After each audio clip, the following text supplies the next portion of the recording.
In a galaxy bound by treaties and trembling before the might of the hegemony of scorn, a single human stands as the unyielding shield of diplomacy. When the Covenant's quill falls under a merciless alien assault, Clark Halt, a quiet sentinel in a tailored suit, unleashes a storm of primal ingenuity that defies the stars. As the Scorn-sworn learn the hard way, underestimating humanity's resolve is a mistake paid in blood, a lesson that will echo through the cosmos. The promise of open commerce and mutual defense dangled like a shimmering lure, a foundation for a golden age of prosperity. Clark had endured this speech 8 times already.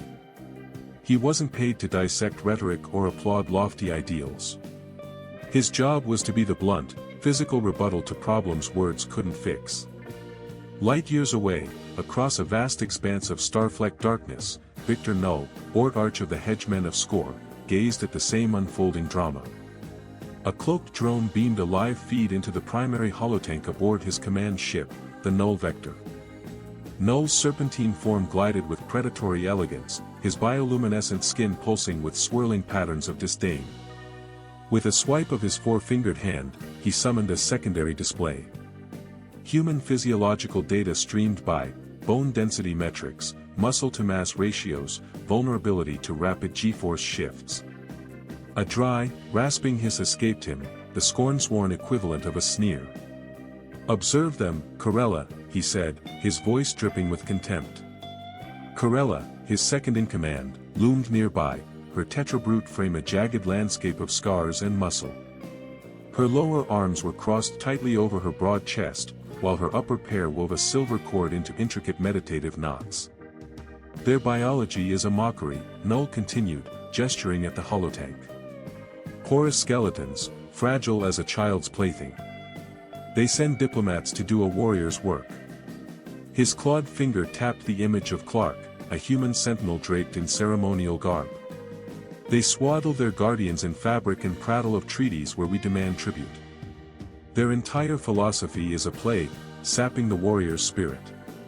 Corella's lower arms unfolded, her upper hands tying the final knot with a flourish of precision.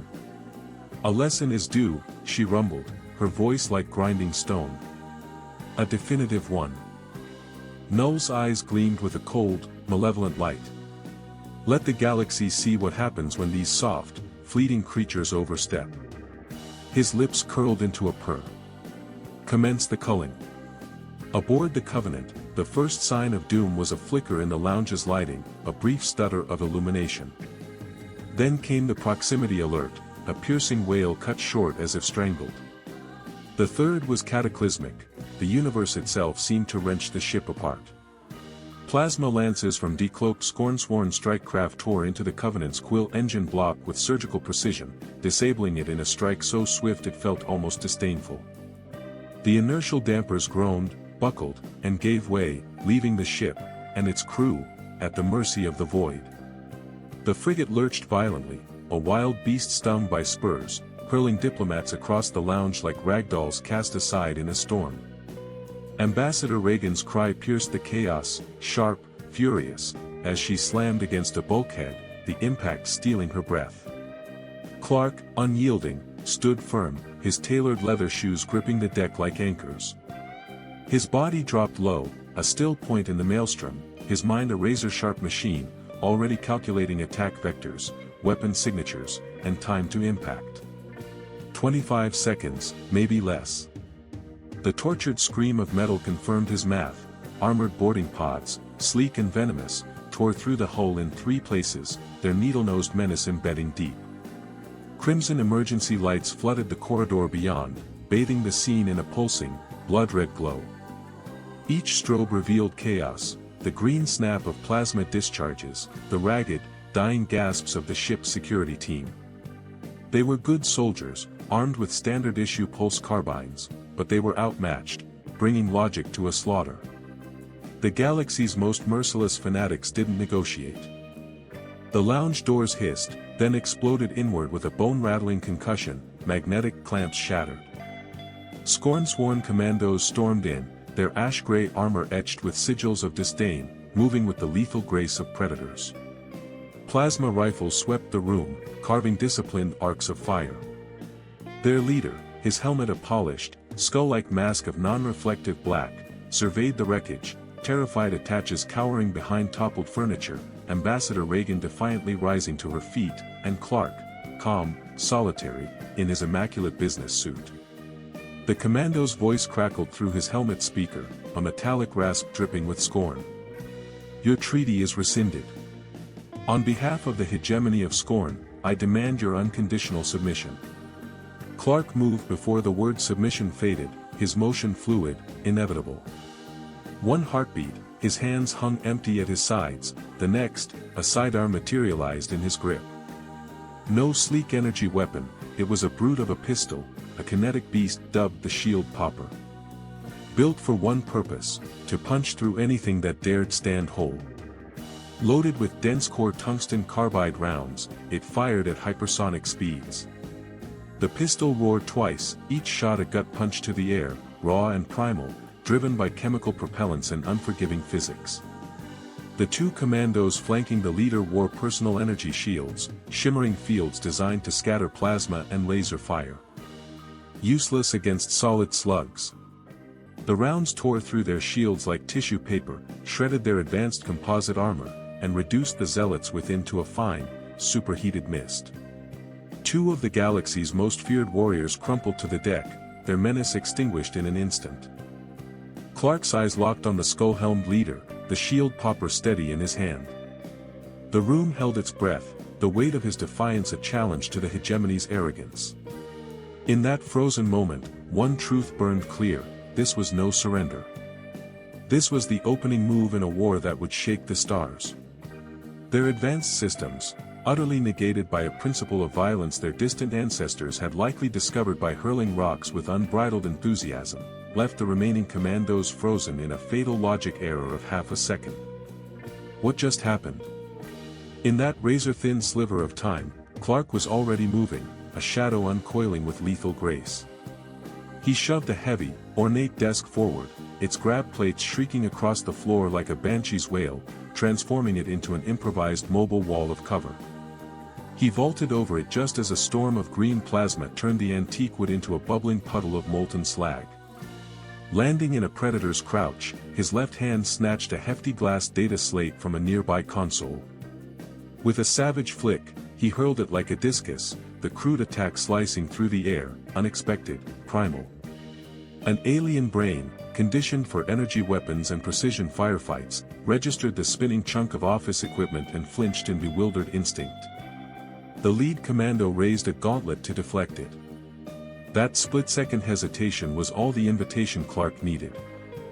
He blurred across the 20 feet between them in a rush of dark fabric, a 9-inch blade of matte black carbon fiber materializing in his grip, deployed from a magnetic sheath strapped to his ankle, concealed by the cuff of his trousers.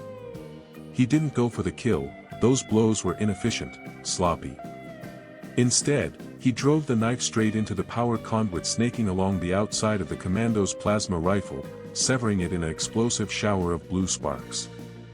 In one seamless, fluid twist, he hooked his arm around the alien's thick neck, spun the hulking figure like a ragdoll, and claimed the heavily armored commando as a living shield, crude, effective, and utterly improvised. The remaining squad hesitated, their rifles wavering in the air, trajectories fouled by the human now wearing their leader like a cheap, ill-fitting coat.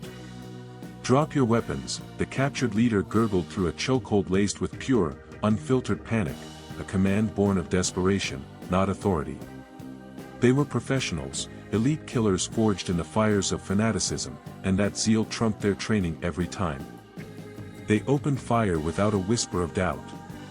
Plasma bolts sizzled past Clark's ear, slamming into the back of their screaming commander in a frenzy of superheated fury. Clark remained ice-calm, untroubled by the chaos. The armor soaked up the thermal onslaught like a sponge, buying him those precious heartbeats. With a grunt, he discarded his failing shield, shoving the smoldering body scornfully into his comrades' line of fire. As they stumbled in the tangle of limbs and betrayal, Clark went to work, methodical, merciless, a whirlwind of improvised brutality. From an inside pocket, he plucked a steel fountain pen tipped with a reinforced iridium nib, driving it into the soft, unarmored tissue just below a helmet seal, silencing one foe in a gurgle of surprise. In a single sharp whip of motion, he shrugged off his suit jacket and flung it over the head of another, the fabric blooming like a dark shroud to blind and disorient. Before the alien could claw it free, Clark's polished Oxford shoe, its toes secretly capped in steel, lashed out, shattering the commando's knee joint with a crack like dry timber splintering in a winter gale. The disarmed leader, still fumbling desperately for a sidearm, crumpled under a precise two-fingered strike to the nerve cluster at the base of his neck, dropping like a sack of wet cement into boneless oblivion. The entire engagement clocked in at just 22 seconds. The once pristine lounge had devolved into a disaster zone, strewn with the still-smoking husks of the Scornsworn's finest. Their sleek armor lay punctured and useless, their vaunted weapons reduced to inert relics. They had stormed in, primed for a surgical takedown of an inferior species, only to blunder headlong into a human blender, whirring at full tilt. A heavy stillness clamped down over the room, shattered only by the erratic crackle of a burning console and the distant, percussive groans of the dying frigate. Ambassador Reagan and her surviving staff gaped from their corners, faces etched in a raw mosaic of horror, shock, and stunned disbelief. The quiet man, the unassuming wallflower who'd blended into the Voyage's background like forgotten wallpaper, now stood serene amid the slaughter, a conductor surveying his orchestra of ruin. Clark ejected the spent magazine from his shield popper with a practiced flick, it clattered to the floor like a spent coin. He slid a fresh one home, the metallic click echoing unnaturally loud in the hush. A small, bright green splash of Scornsworn blood marred his left cufflink, an affront to the crisp lines of his attire. He gave the weapon a swift once-over, then holstered it smoothly into the custom rake concealed beneath his jacket. His only other gesture was to reach up and adjust his tie with meticulous, deliberate care, restoring pristine order amid the abattoir.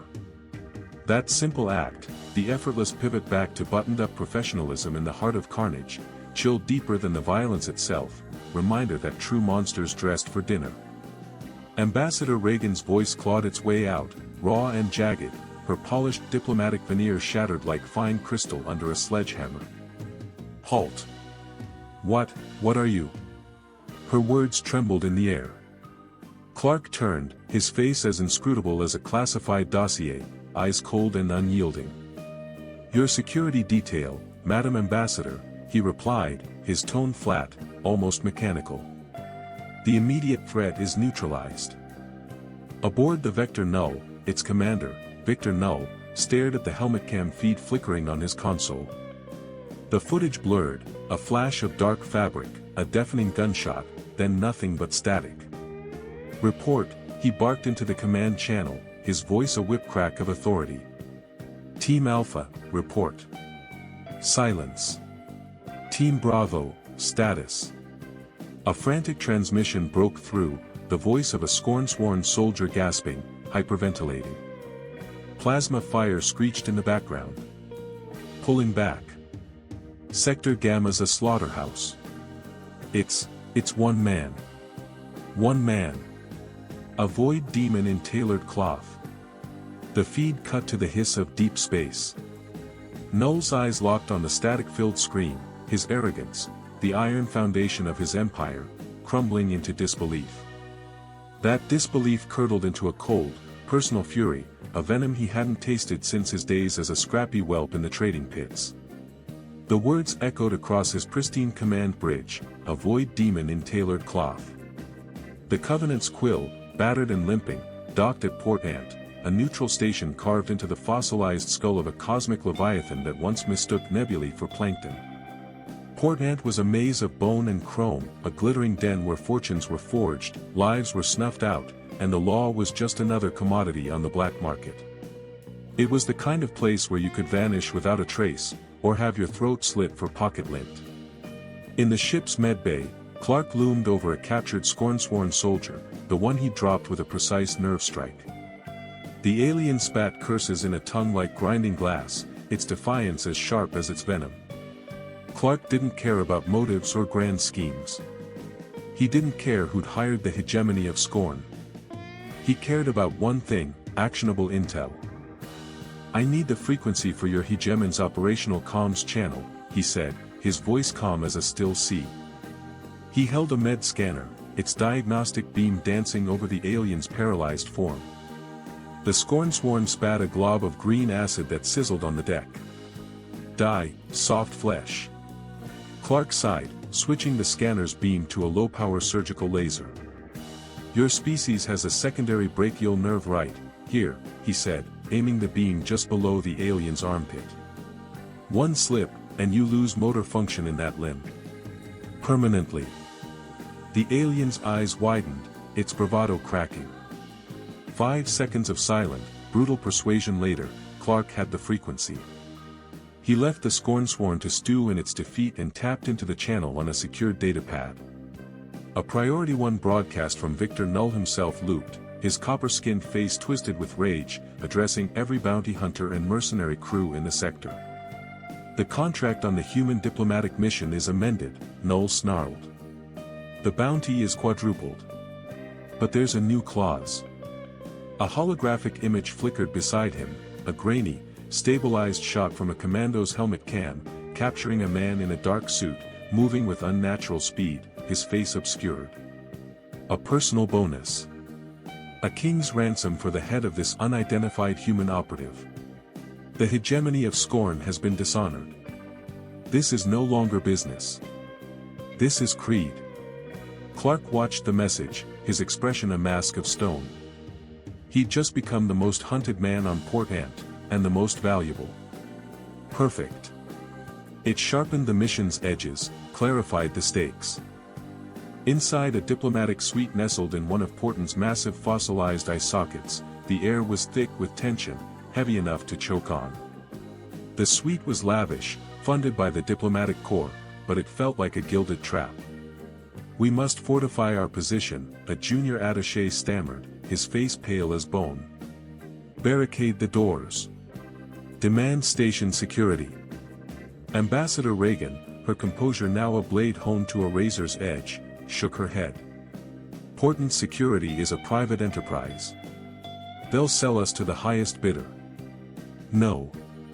We hold here and wait for the Human Federation fleet. The fleet was 3 weeks out, best case, Clark said, his voice slicing through the mounting dread in the room. He stood by the reinforced viewport of the suite, staring down at the frenetic, multi-tiered city carved into the hollowed skull of a long-dead god. They're hunting us, he said, his tone steady, unyielding. Fortifying here just pins a target on our backs. Hiding? That's just a death sentence in slow motion. Reagan turned to him, her gaze piercing, fear replaced by a glint of iron resolve. What's your call, halt? She asked, her voice low but commanding. Clark pivoted from the viewport, his silhouette sharp against the neon glow of the city below. They've declared a hunt, thinking we're the prey. They're wrong. He let the words linger, heavy in the air. Survival means flipping the script. We make them fear us more than they crave the bounty. We're not quarry caught in a trap, Madam Ambassador. We're the bait, and I'm about to set the hook. With a curt nod, he added, I'm going shopping. Then he was gone, vanishing into the station's neon-soaked underbelly. While Clark prowled the shadows, Ambassador Reagan waged her own war. 2 towering tetras from Portnet Security loomed in the doorway, their gunmetal exoskeletons gleaming under the harsh lights, their faces etched with grim suspicion. Ambassador Reagan, the lead guard growled, his voice like boulders grinding together, we have questions about the diplomatic frigate in docking Orbit 7, wrecked, with multiple dead from the hegemony of Scorn aboard. They weren't impressed by her title.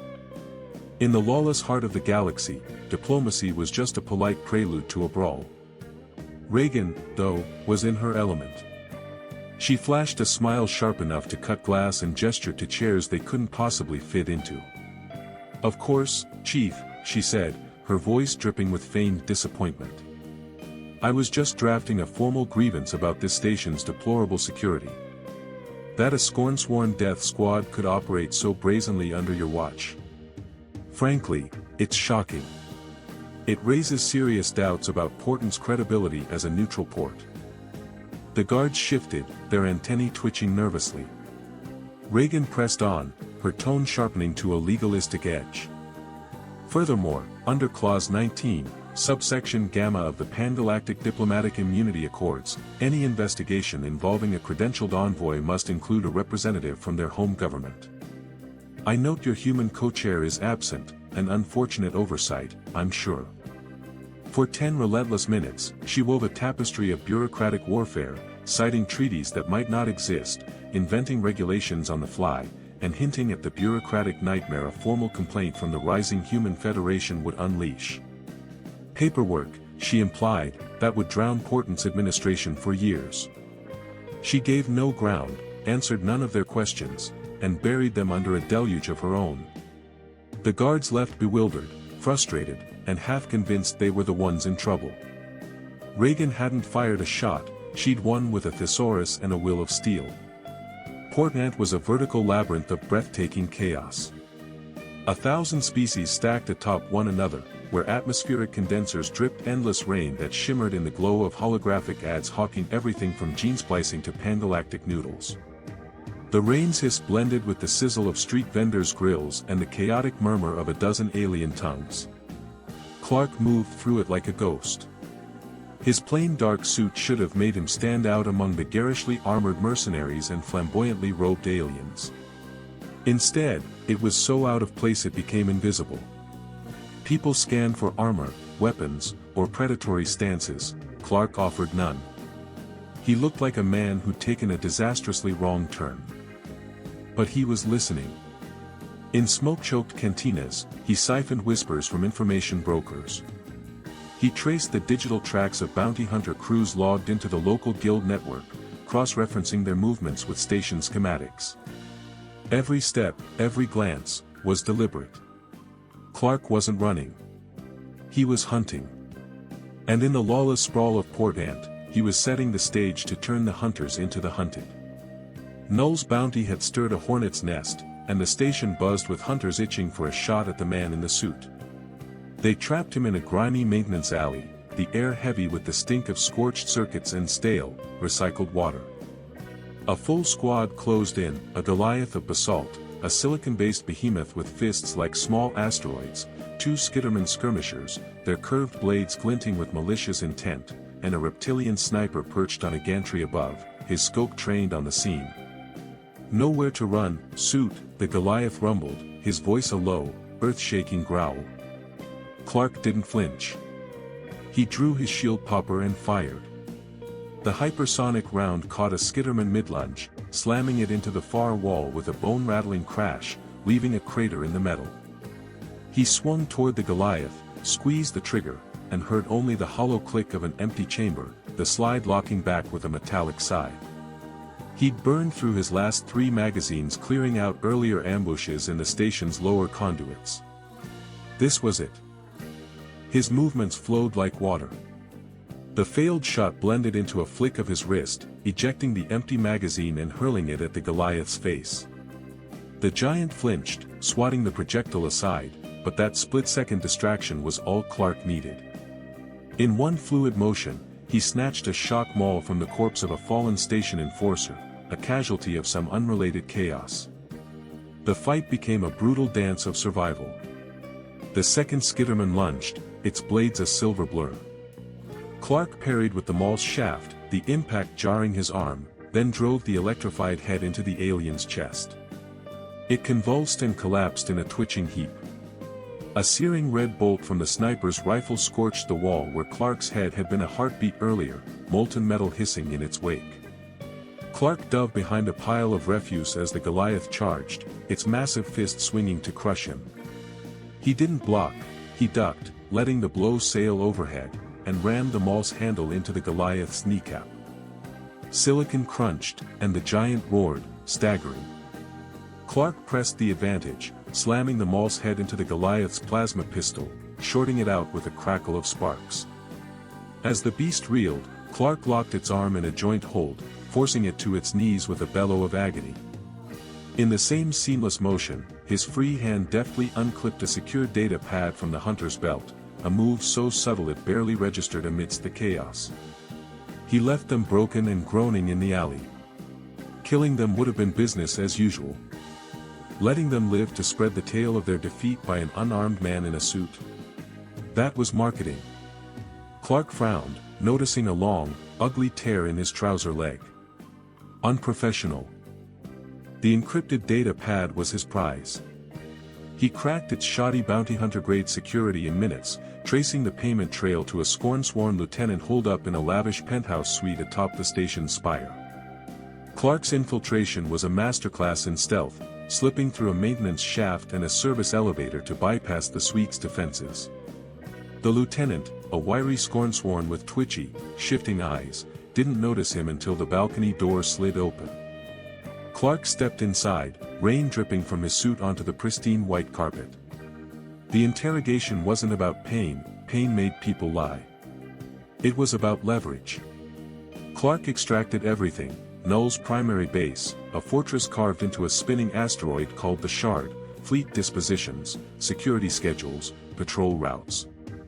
With the data secured, Clark vanished into the night, one step closer to Null, his suit still sharp despite the tear, and his resolve sharper still. He pressed harder, his voice a low, unyielding drone. "Reputation is everything to Null," Clark said, eyes locked on the trembling lieutenant. "He flaunts his victories. How does he prove his contracts to the mercenary guild? There's got to be a secure, verified system." The lieutenant, pinned to his plush chair with the looming threat of a 600-story plunge, glistened with sweat. His voice cracked as he spilled the secret: a guild-certified command console, a fortress of encrypted comms embedded in every high-level hegemony ship and base. Its sole purpose? To beam ironclad proof of completed contracts straight to the guild's central servers, the cornerstone of their vaunted reputation. Clark's pulse quickened. He'd uncovered a prize far greater than Victor Null himself, a target that could shatter the hegemony of Scorn without a single shot fired.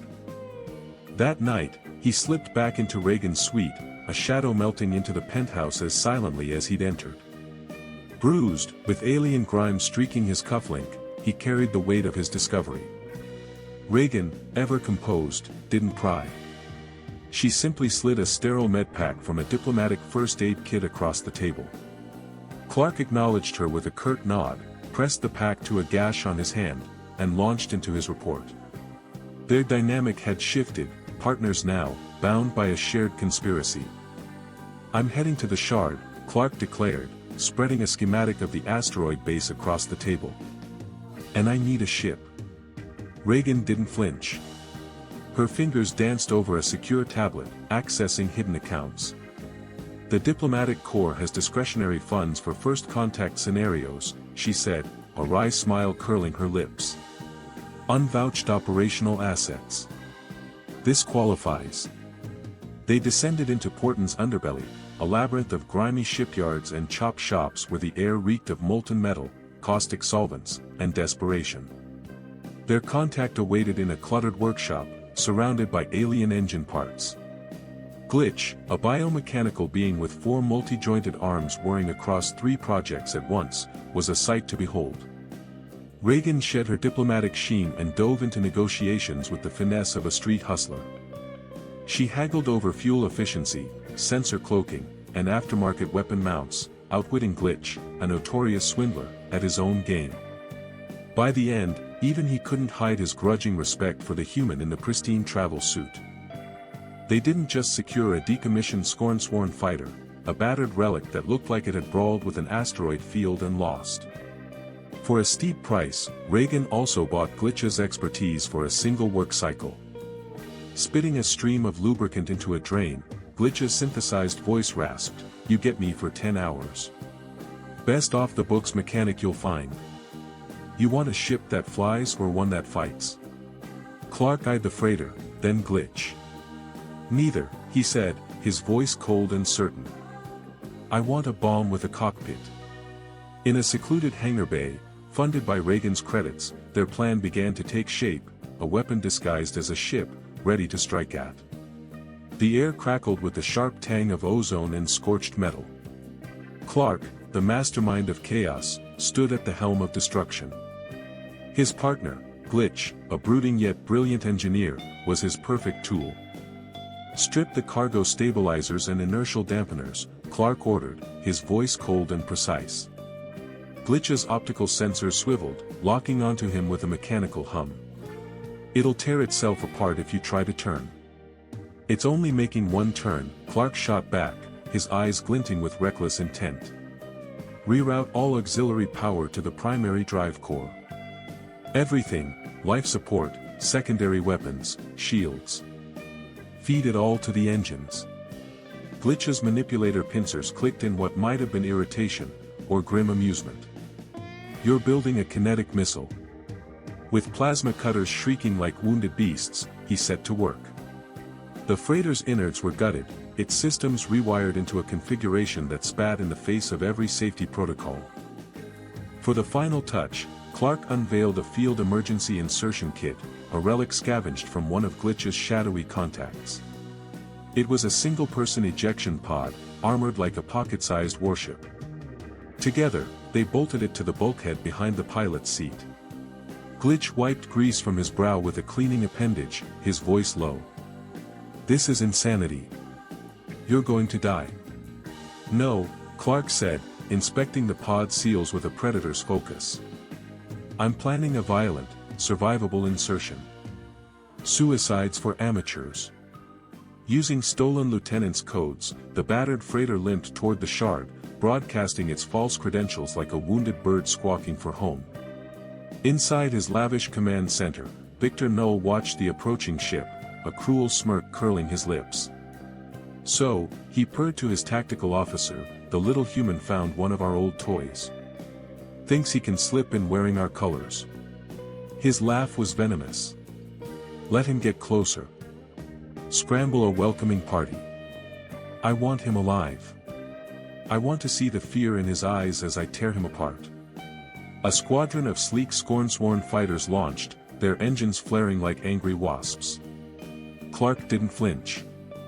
He slammed the throttle forward, aiming the freighter straight at the station's primary command spire. Alarms wailed. The ship's frame groaned under the strain, metal screaming as it hurtled toward its doom. His timing had to be flawless. 2 seconds before impact, as the station's point defense cannons painted his ship with targeting lasers, Clark smashed the red activation switch. The pod fired with a bone-rattling jolt, rocketing laterally away from the freighter's suicidal trajectory. A heartbeat later, the freighter struck. Its overcharged drive core detonated in a blinding plasma inferno, the silent explosion rippling through space. The shockwave slammed into the pod like a titan's fist, but its angled ejection held true. Shrouded by expanding vapor and a crippling EMP, the station's defenses went dark. The pod, a rogue splinter in a storm of debris, crashed through the weakened blast doors of a secondary hangar bay. It skidded across the deck in a screeching cascade of sparks and twisted metal. The hatch burst open. Clark emerged, bruised and battered, but alive, and inside. Hell followed in his wake. The shard was a maelstrom of chaos. Klaxons blared, lights flickered, and panicked Scorn-sworn scrambled through the corridors. Clark moved like a specter through the burning hallways, fire and fear his faithful allies. He waged a one-man guerrilla war, sabotaging communications relays and power conduits with ruthless precision. His path to the auxiliary command center was barred by a warped pressure door, its frame twisted from the explosion's wrath. Clark paused, his breath steady, his mind already calculating the next move. The shard was crumbling, but his war was far from over. He was a spark in the dark, and he would burn this place to ash. A heap of lifeless Scorn Fire team members sprawled across the floor, their plasma welders cast aside like broken toys. They'd tried to seal the blast door, their cutting-edge tech no match for warped steel. Nearby, Clark rummaged through an emergency locker and pulled out a heavy steel pry bar. Where the Scorn saw an impenetrable barrier, he saw a simple matter of leverage.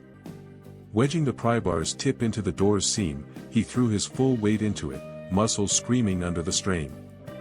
With a tortured groan, the metal relented, the gap just wide enough for him to slip through. He was the low-tech answer to their high-tech failure. Kicking the door to the auxiliary command center wide open, Clark stepped into a chaos of sparking, dying consoles. Victor Null, the Scorn-sworn leader, stood at the heart of it, his gleaming custom combat armor catching the flickering light. His eyes blazed with raw hatred as he turned, igniting a crackling energy scythe that hummed with menace. "You've destroyed my life's work, human," he bellowed, voice dripping with venom. "My reputation, my hegemony. I'll carry your skull back to my homeworld." What followed was a duel of clashing worlds. Null fought with the elegance of a master, his movements a deadly dance of sweeping arcs and precise flourishes. Clark was no artist, he was a survivor, scrappy and unyielding. As Null lunged, scythe slicing through the air, Clark tore a jagged metal plate from a shattered console, wielding it as a crude shield. The energy blade hissed against it, the impact nearly ripping his arm from its socket, but the plate held. "Brute force," Null sneered, "the tool of savages." Clark didn't bother replying. He kicked a cloud of dust and sparks into Null's face, forcing the Scorn leader to falter. Weaving between the cluttered consoles, Clark turned the tight space into a trap, disrupting Null's graceful style. The fight ended not with finesse but with brutal pragmatism. Spotting an opening, Clark charged, willingly taking a searing slash from the scythe across his shoulder. Pain exploded, white-hot and blinding, but it brought him inside Null's guard. Grabbing the scythe's haft with his free hand, he locked them in a stalemate, their faces inches apart. Shock flickered in Null's eyes, no one dared get this close. Seizing the moment, Clark twisted the weapon with every ounce of strength he had, ending the duel in a heartbeat. Gasping, shoulder burning, Clark stumbled to the main command console, still humming within its armored housing. He activated it, his bloodied, soot-streaked face filling the screen. He uploaded helmet cam footage from a fallen Scorn commando, grainy clips of an alleyway brawl and the final moments of his clash with Null. Irrefutable, guild-verified proof. His voice, a low, chilling growl, cut across the mercenary guild's secure galaxy-wide network. To the hegemony of Scorn and all who fly their banner, this is Clark Halt of the Human Federation Diplomatic Corps. Your leader, Victor Null, is dead. Your fortress is broken. He paused, letting the weight of his words settle. You came for humans, thinking us easy prey. You were wrong. This is your only warning. All contracts against human assets are null and void. Your reputation is ash. Leaning closer, his eyes like ice, he added, try again if you crave extinction. Then he cut the feed, leaving the galaxy's mercenaries staring at a blank screen. Clark commandeered a Scorn-sworn fighter and slipped back to Port Ant, where he and Ambassador Reagan found themselves at the heart of a station-wide security uproar. Before Portant's security could clamp down on their suite, Reagan requested a formal meeting. In the sterile security office, she delivered a masterclass in political maneuvering. With fabricated reports, corrupted data logs, and evidence Clark had planted on a Scorn-sworn lieutenant's computer, she spun the incident as a brutal internal power struggle within the hegemony, one that had tragically ensnared the innocent human delegation. Clark's rampage became a desperate act of self-defense against a rogue faction that had violated Portant's neutrality. Her argument was airtight, earning a formal apology from the station's administration and a clean exit for their team, leaving Port Ant to deal with the wreckage of a ruined asteroid base and a shattered mercenary syndicate. In the departure lounge, Clark stood in his tattered suit, its once perfect lines now marred by tears, scorch marks, and bloodstains, a relic of the battle. Reagan looked at him, a new respect in her eyes. The unassuming bodyguard was gone, replaced by something far more formidable. I just received a priority communique, she said softly. The Amore Collective wants an immediate, unconditional treaty signing. They're offering preferential trade status and a joint defense initiative. Your counter-negotiation was spectacularly effective. Clark glanced at his ruined suit, picking a piece of shrapnel from the lapel and smoothing the fabric. Without a word, he assumed parade rest, hands clasped behind his back, eyes scanning the crowd, a silent guardian, now a legend.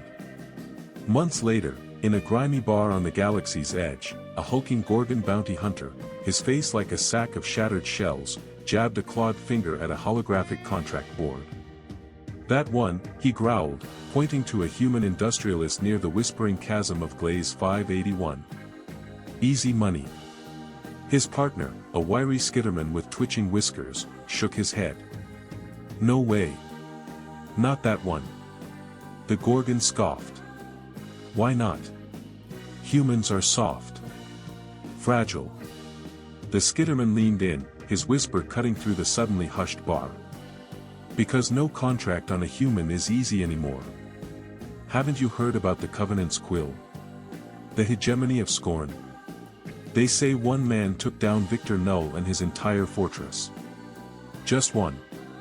They say the lucky ones only got their knees broken in an alley. They say death wore a suit." The bar fell silent, mercenaries exchanging uneasy glances, a new respect flickering in their eyes.